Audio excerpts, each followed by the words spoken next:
Okay, just a short way ukhona umuntu engiqhubuthetha naye. Qha yazi lo engiqhubuthetha naye manje ethetha naye yabo. So kwenzeka uthi he's seeing some improvement yabo, like yavuya, he's seeing some improvement in his studies. Intwana yami nje le intwana nje endimentorisha about life. So isuka apha kum. Suke ngoku like ndifuna ukubeka goli nami ngimmentorisha kancinci nangoku ndimncinci kana ngibhutweni. But ndifuna ummentorisha ba like changes about actually change. Ndifake English man, ndifake English. Ndikhumshe ngoba ona yenza bathi andikwazi ukukhumsha. Changes don't happen overnight. Change starts with the small gradual things that you do, that you change. The small steps you take towards change can be beneficial, will be beneficial, but they won't show now. Discipline won't make you proud now, this week. Discipline won't make you proud this month, but it will make you proud probably in the next month. Self-consistency. If you're consistent at the gym, that's my example. You start gymming today, Friday.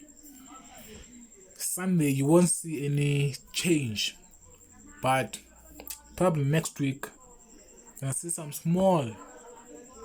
Because born, ngaqadi mnasekhaya, bami ngaqadi. Noma le English le ngaqadi.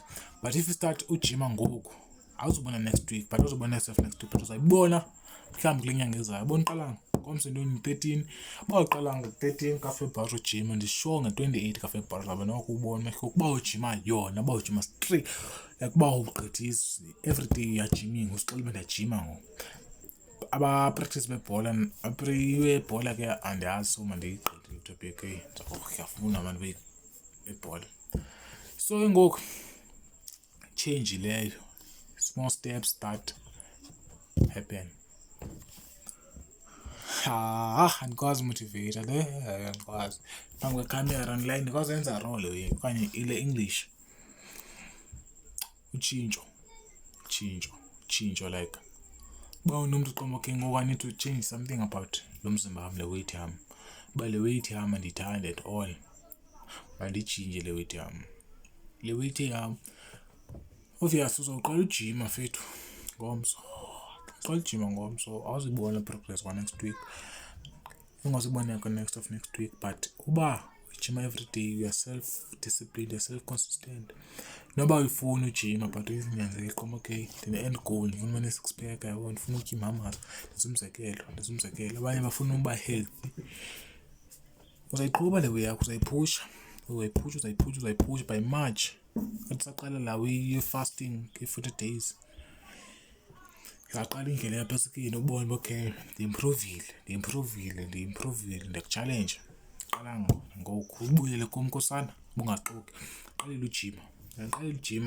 Yabona ke sikuthetha ngejim. Ngihlambe izitya ngo-5 kuyabunda umdala. Sifanele 5000 ngihlambe izitya ngoku ngu-452. But kunik-challenge uba uvuke wenza push-ups ezi-10 ekuseni, 10 emini, 10 late yabo. I-30 leyo, 10 njalo every day. Hayi 10 incinci 15 into leyo 45 mesenza 45 yabo. Every day wenza 45 push-up. Then surely and ubozenza zona zaba khona la change nobe ibonakala but khona yabo. Kwabanye ayizenzeka ngoku, abanye izenza next month, abanye izenza imizimba ayifani, indlela ujima ngayifani, xhomekeke kuwe, but you're gonna see a change. Now your ways are mindset, ndiyakhawuleza because ndileqa izitya.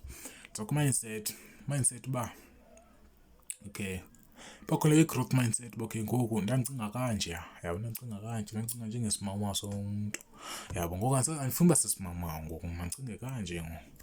Eqaleni ndandicinga ba andifuna ukwenza umzekelo ogeza, kuthiwa ndiyageza lo ndazi ngigeza.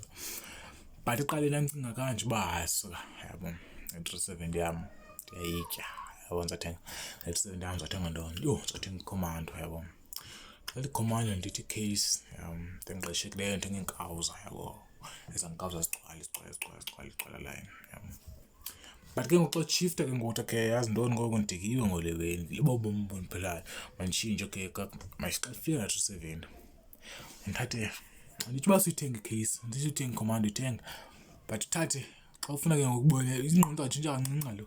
Uthatha 100 rand, 100 rand, andikayazi uba ndizayithini 100 rand, mandibe ndiyibeka 100 rand. Ndiya online ndisearche ways to make money online. Imali zenza njani? Ndingainvesta kwintoni nantoni nantoni, yabo. Khona endifuna uinvesta kuyo but andinamali mna, yabo. Benzaba umngqina kuni.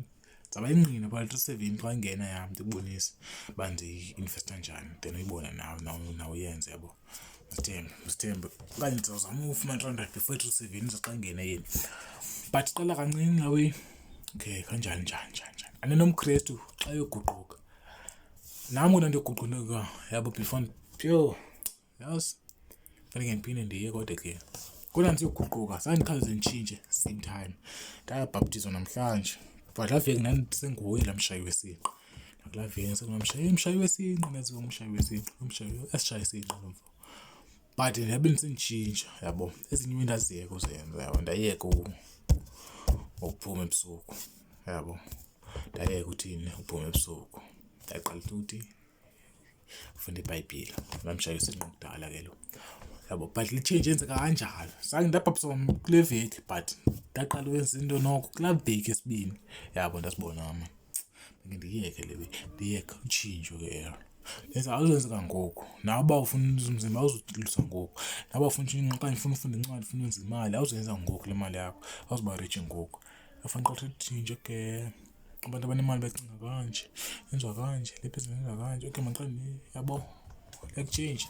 Andenza into ende. Fanele mhlawumbi izitya but uba uyandibamba, yabo.